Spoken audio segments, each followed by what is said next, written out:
This is Steve from Boxing UK in association with Supreme CBD, Mr. Fowler. Right, it is, mate. Right, it is. What a big 24 hours you've had, fella.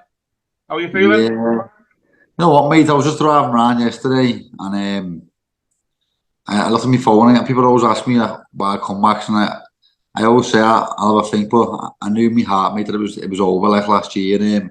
I was actually in Miami with Shane for the Dubois fight it was, and I just like I was on my own out there. I was hanging out with the Azine brothers, and I had no one really with me. It was like I was hanging around with them, and like I had like none of my family or friends there, and like I just remember getting in bed one night. And I was FaceTime my girlfriend, showed me the baby before bed and stuff. Because there was a bit of time difference, so it was hard to keep in touch with my girlfriend and my son.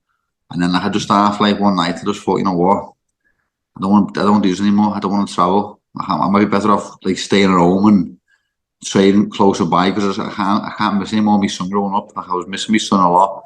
I was down in London and I ended up bringing him up to London, which I thought would be alright, but it was costing me a fortune. Big house down there with all the family, and we had no help, no family near us, so I was around kids all day, then going to the gym and then going home, and it was a bad environment to train. So I thought that this ain't gonna work. So I said to him, look, you have to go back home. I can't fucking have you down here and I'm sparring fucking 10 rounds and I'm up on it with the baby. So I was just missing the kids, mate, basically. So my plan was come home to Miami after having my little girl who was due, and then potentially go out to London and train or find a new coach near the Liverpool, sorry. And when Shane phoned me after having my little girl, it was about 8 weeks after that. I was trying to just obviously adapt to a new baby in the house. It was manic enough with the one, and then with the two, it was just nuts. So I mean, my little girl sleep on my chest for the first few weeks because she wouldn't sleep, and then Shane phoned me saying, "Hello, Antony, how are you? Blah blah blah." So I'm good. He's like, "You've been having a fight with this Hamza Shiraz in 8 weeks," and I was like, "1 second, I got weighed because I haven't been weighed for a while." I got weighed. I was like nearly 15 stone. I thought, there's no way in the world, mate, I'm losing fucking 3.5 stone Shane in 8 weeks. I'll be fucking like a smacker on the scales. And he was laughing and that going, mate, is that heavy? I was like, Shane, I've been training, mate. I was still training most days, but just like weights and the odd little run and the odd little bag session. But I weren't doing no like dying. I was just eating a normal overnight, getting in bed, having a few fucking hobnobs, a cup of tea, just like living like a normal person. Do you know what I mean? But I've never ever had nothing bad me. I was always like literally I'd have fruit, veg. I don't drink water. I was like military strict. That's why I could make 11 stone because I was so strict. You look at my brothers. I've got 2 brothers. They're both like 18, 19 stone. Dad's about 17 stone, and I was boxing at 11 stone. It was bonkers looking back. Do you know what I mean? I'm like 15 stone now, and I just look normal and healthy. You know what I mean? So anyway, I just like told Shane I was heavy, and then he was like, "Well, what are you gonna do?" I was like, "Mate, I'll be honest, mate. I haven't been missing the sport. I've been like just enjoying family time, enjoying eating what I want, enjoying being at home around my girlfriend and my family, and it was just nice for me to be home after 12 years on the road, mate. I'd done 12 years like living in little shitty fucking single beds and fucking bunk beds and fucking, mate, I lived in some rough places, mate. At one point I was living in Sheffield. I was in an abandoned school. I had a room in a school.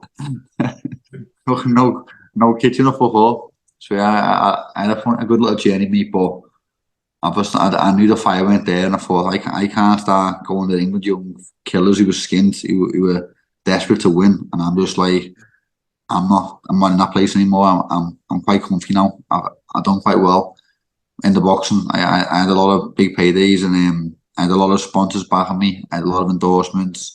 I've got the CBD business doing really, really well, so I'm in a really good position where I can just never work again. I can just live off my properties and just live comfortable, and my kids can as well, because all my properties are for my kids. On the surface, mate, you've absolutely nailed it. Like you say, you've had some massive nights, you've getting some decent paychecks, you've got your health intact, and now you've got your family grown up. Most people would say, job done. Is that how you look at it? Yeah, I do. You know, I am very content. I know, obviously, my career. I know I underachieved in my career in terms of like belts and achievements, but I've overachieved in life. Like, if you look at where I've started from, I I was one of 7 kids. I'm a single mother, and like I've done what I've done, and I've built a little property empire. I've built an unbelievable business. I've headlined arenas. I went to the Olympics. I won a Commonwealth gold medal. So I'm winning in life, mate. I mean, I'm happy to just watch my kids grow up, like not have to suffer. Like honestly, people don't understand how hard pro boxing is. Like even the ones even though you don't make it, you don't get to headline arenas. I've seen the lads in the gyms and they're in there working like dogs, mate, sparring, fighting for pennies, trying the best to make it. And it's such a hard sport. And like, I wish everyone, all in the world, who's still involved in boxing because it's such a difficult sport. You touched on your career, and I think we've had a chat about this before. Carl Froch once said that you could be a world champ if fights were 4 to 6 rounds. Yeah. Have you got any regrets looking back, mate, that you didn't become world champion? Or my main regret is that I tried to make that 11 stone, which I look back, I think it's ridiculous. Like when I was in school, I was in year 11, and I won the junior ABAs at 70 kilo when I was 16, and I boxed Liam Smith at 69.8 kilo. So I was like 14 years on, and I was still boxing the same weight as I was in school. And I think it's a bit retarded. I think like it was a bit stupid, but for some reason, when I went pro, I was in the same gym as Jay McDonald, who was probably a bad example for me, how he made weight. He dropped like a stone a few days before the fight, and like Tuesday, Wednesday, he would be like 10, 12 pounds over the limit, and he'd meet the weight Friday, fight Saturday, and I looked at him and thought, he's world champion, this is what I need to do. And I tried to like copy him a little bit, and like say for example, I was boxing at 154. On the Monday, I'd be 168, I'd be like 168, 167, and then I'd crash the weight all week.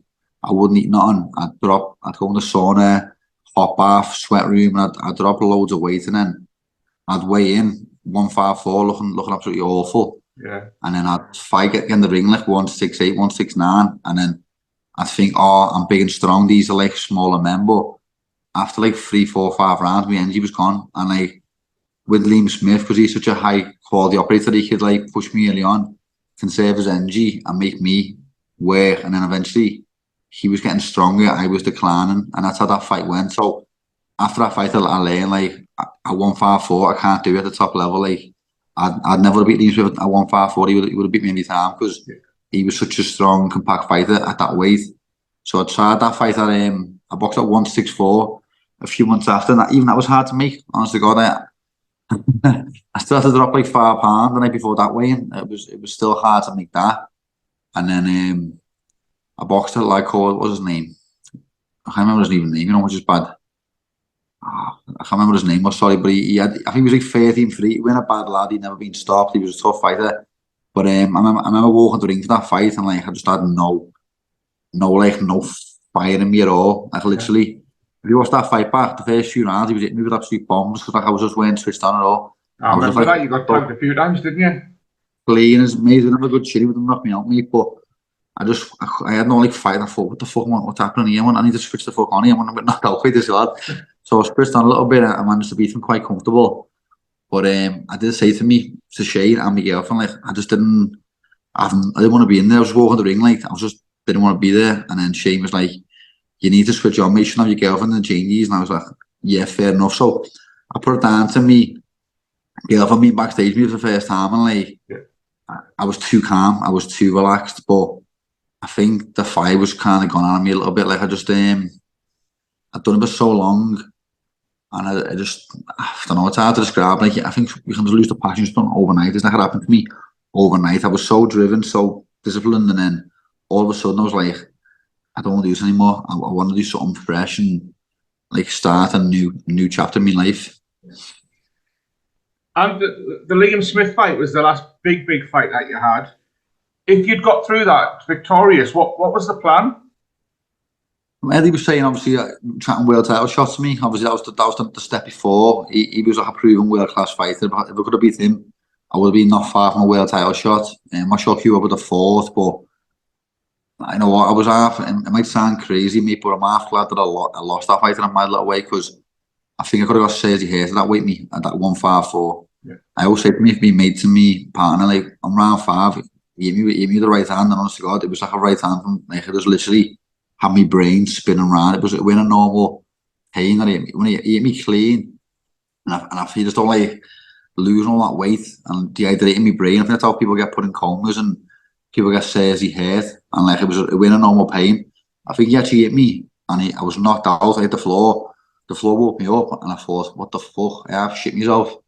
And I even the way to stay now for a second, I half like looked at the referee, he was counting. I could just hear all buzzing in my ears, and I had to wait to stay down because I thought that's fucking really hit me. Then I got up and thought, no, I can't quit on my knees. Yeah. Stood up, got a few more rounds out of it, but I was fighting empty. I was like fighting like underwater, and then he was just breaking me down slowly. And I think round 8, he hit me with like a bit of a punch. It wasn't even a fully clean punch, but just knocked me over. And that one, it didn't really hit me, but I just got up, and obviously, I think Shane threw the towel in, which was the right decision to make because I was fucking. It was going one way. Yeah, I remember that fight well. Like you started well, but yeah, the energy. It was almost as if somebody turned the off switch halfway through round 5 or 6. That's how I felt, mate. I felt great early on, but obviously, I'd rehydrated. I was like 172. I'd put nearly 19 pounds on, so I felt great for the first few rounds, but.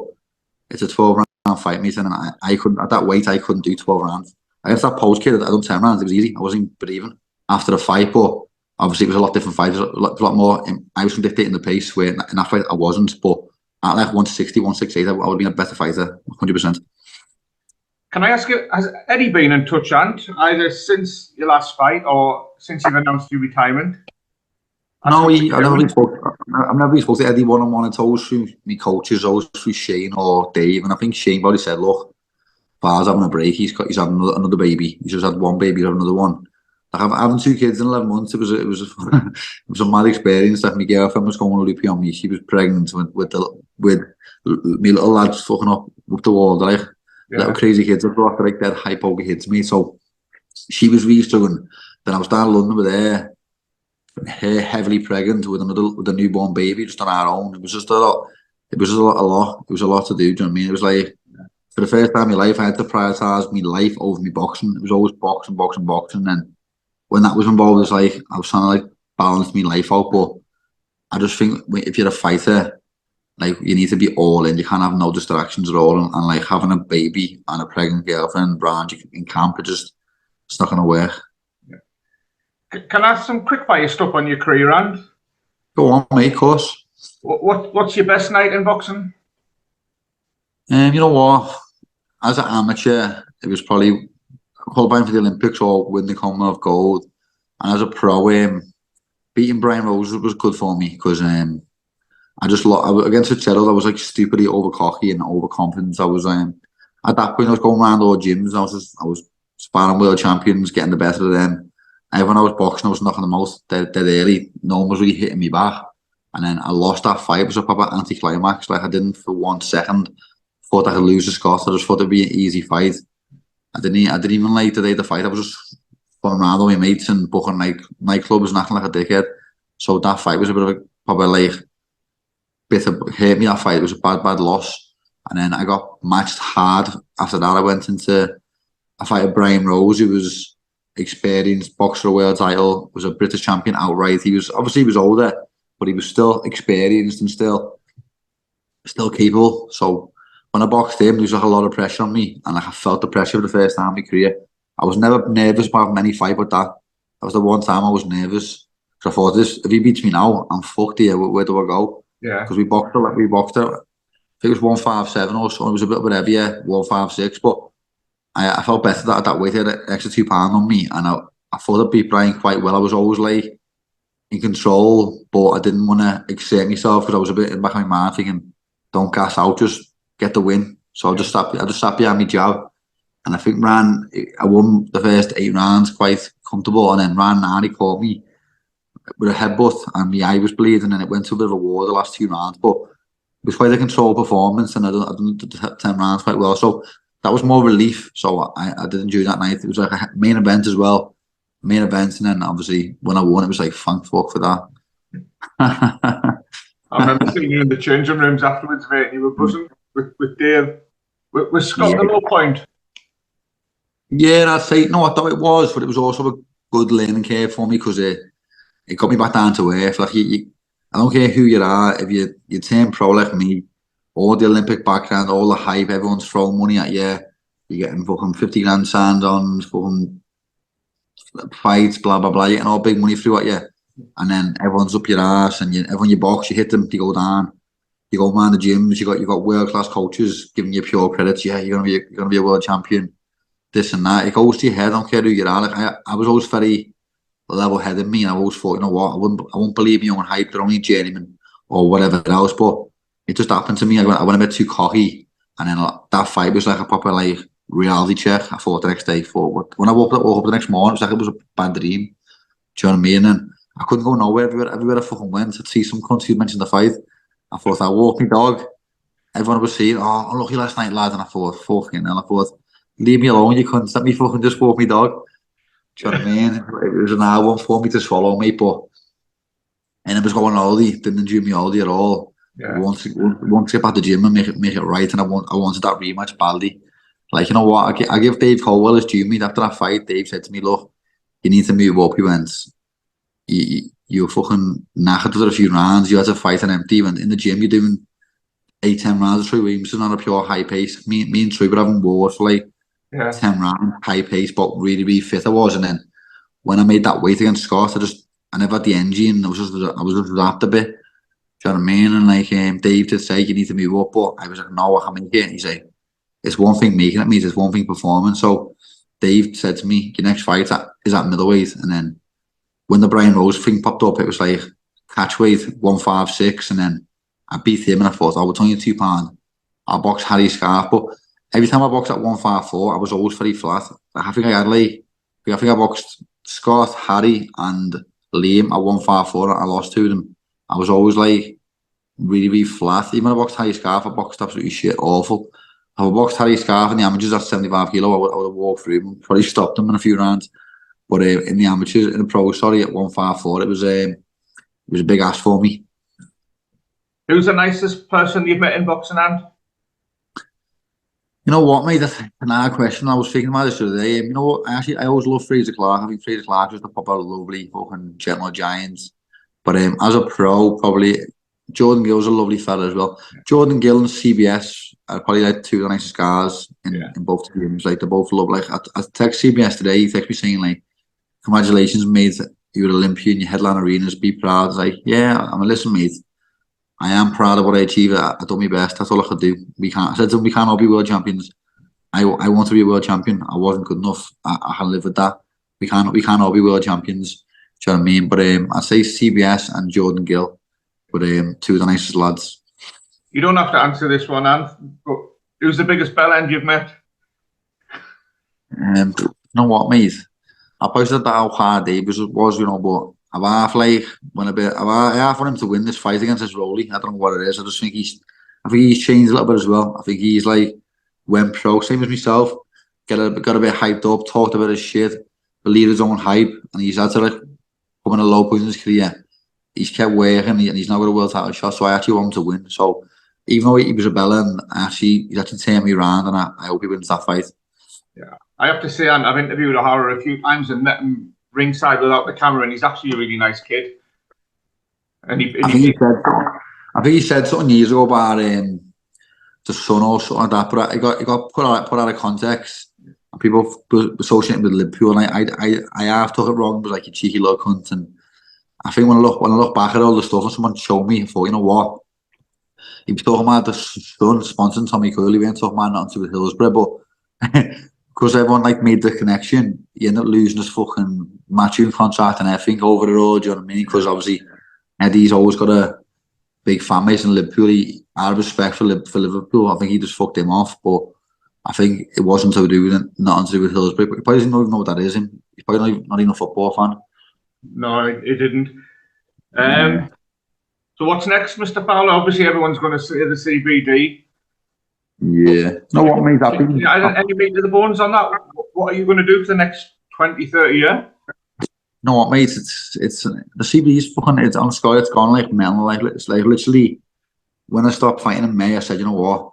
I'm gonna make this business the biggest business in the country. I'm gonna like put my work effort into Supreme CBD, which I've been doing. I've literally been going above and beyond. I've been like recruiting a team. I've got 8 staff now, including myself. So I've got a full team, like people now, like head of marketing, head of digital, SEO, social media people, blah blah blah. And I've got a full team. They're all like really passionate. I make sure they're all rewarded and looked after really, really well. So they're all happy.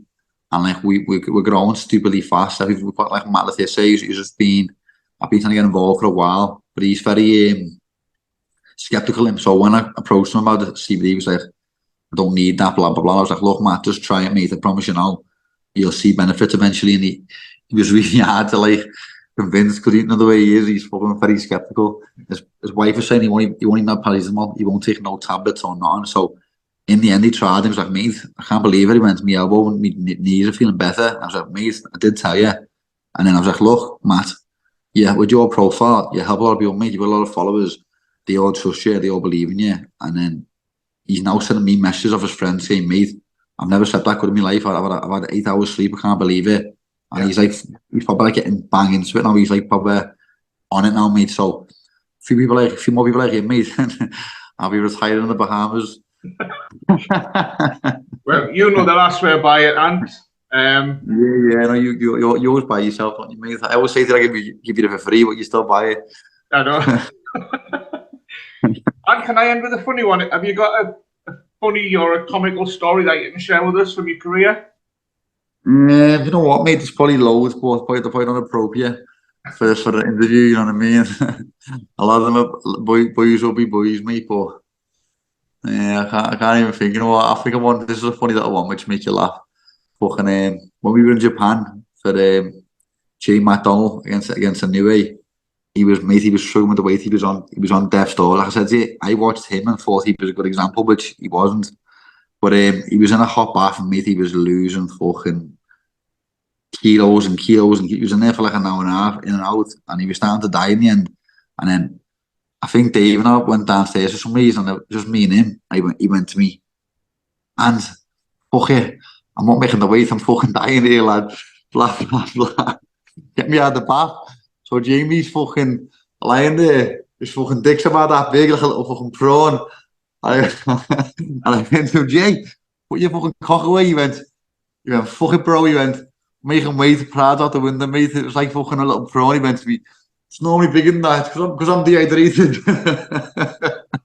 But he never the end, to fucking put his fucking cock away, mate. But then he was going to me, dry me. I was going, mate, Dave said keep you in the bath. He's like, fucking let me go, you shit bag and all that. I was like, no, mate. So I was like ringing Dave, panicking, going, Dave, get here now, quit. Jamie's saying he's not making the weight. So in the end, he got the scales. He was like 1 pound over. And Dave was like, look, you're going to get fined on your grand, mate. Is it on your grand for 1 pound? Get back in the fucking bath. So we had to fucking put the poor cunt back in this hot bath, mate.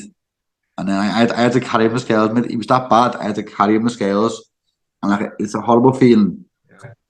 My mate Marco says to me when I was making that fight for the Liam Smith, I was in the sauna the morning of the weigh-in. I had a sweatsuit on, a hoodie, a hat and a scarf. And I was in now for an hour, and on the last one, I like lost my balance and like went and he had to grab me. And he said to me, he always says to me, like after that fucking more, I shit myself. I thought, this is bad, this. And I like fell over, do you know what I mean? It's like, what boxers do is mental. Yeah. Like, it's absolutely mental, mate. Like what we do to our bodies. And if any boxers are watching this, I'd say to you, look, don't lose more than 5% of your body weight. That's like a good sensible amount of weight to lose. So if you're fighting at 160, never lose more than 8 pounds in a short period of time, because when you start losing like 9, 10, 11 pounds in a few days, it starts fucking taking the fluid away from your brain. That's when you get CSAs and you see fighters getting killed in the ring and putting comas and stuff like that. Like that could happen to me because I was really dehydrated at that weight. You know what I mean? So it's scary. Last one, and you've seen all the plaudits and loads of people have sent you some lovely messages that you put out on Twitter and what have you. That must mean a lot to you from your fellow professionals. Yeah, it does. Not me. I've like not kept in touch as much. I've been to like 1 or 2 shows, I think, since the last box. I've me been keeping in touch because it's such a big part of my life. It's hard to just go from doing that to not. Like, I'm not joking. Since I stopped fighting in May, I haven't had 1 week off the gym. I've been training every single week while I've been in the country. On holiday, I haven't, but every time I'm in the country, I train every single week. I train every single day. Because I think I'm a little bit scared of like losing my routine. And like some fighters, mate, I can see why they suffer with depression and they make comebacks and they're always chasing a high because you're so used to being programmed as a fighter to just the same gym, morning, break, gym, and then you're always working towards a goal. So I've been scared to stop training. I've been scared, and this week, the first week I've had off. That's why I said to myself, I said, you know what?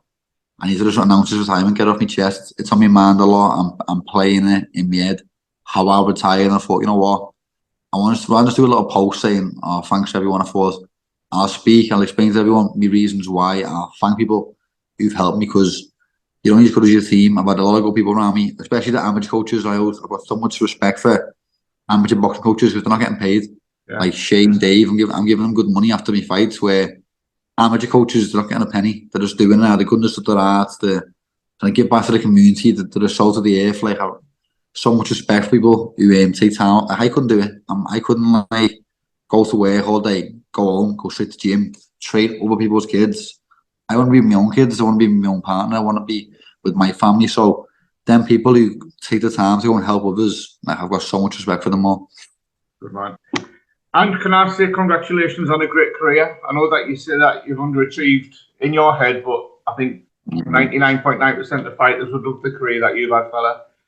Yeah, no, you know what? It's just because I had such a long time. I'd done 20 years, and if you ask anyone who works, who train alongside me, I'd say not anyone. I promise you, like, I've been around them all. Yeah. Joshua's, Froch's a really hard worker. He was, but I always tried to work hard on them all. I'd look at like Froch and think, you know what, he's doing that, I'm doing this. Like I remember we were in the gym, me and Froch, and he won't like this story, but we were doing deadlifts, and he got a bit competitive with the deadlifts, so I was like, okay, son. But I put about 200 kilo on the bar. I don't know, I done 4 or 5 reps of it. And he tried to do it and couldn't do it. And then the next thing he knew, he was on the floor rolling around with his back went. Like I was always like super competitive, mate. And I mean, like, even like Froch, he was a big, strong fella. I don't think he was used to weight, so he probably shouldn't have started to fucking match me on the weights. But I always try my best, mate. I always work hard than anyone. Like even Chief McDonald said to me the other day, he was like, mate, when you live in me, I've never seen nothing like it. I wouldn't have nothing, mate. I wouldn't have no salt in my food. I'd have fruit and veg. I'd have not one bad thing. I'd eat the same, like salmon, fish, veg every night. I was so strict. I think I was too strict.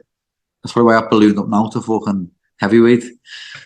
Well, if the comeback's on, mate, you might be Tyson Fury's next opponent. Mate, fucking know what, mate. Fucking give me a few million quid. I'll just take a dive.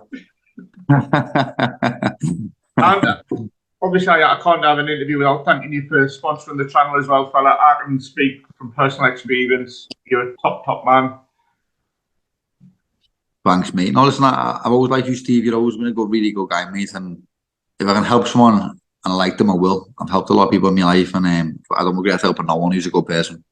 You're a good man. Antony Fowler, congratulations on a great career, and I'll catch up with you. I'll probably send you a text tomorrow. Yeah, go on, mate. Just keep harassing me. It's all right. Good man. Antony Fowler, take care, fella. Thank you, mate. All the best, Steve. I'll see you at the boxing show soon, mate.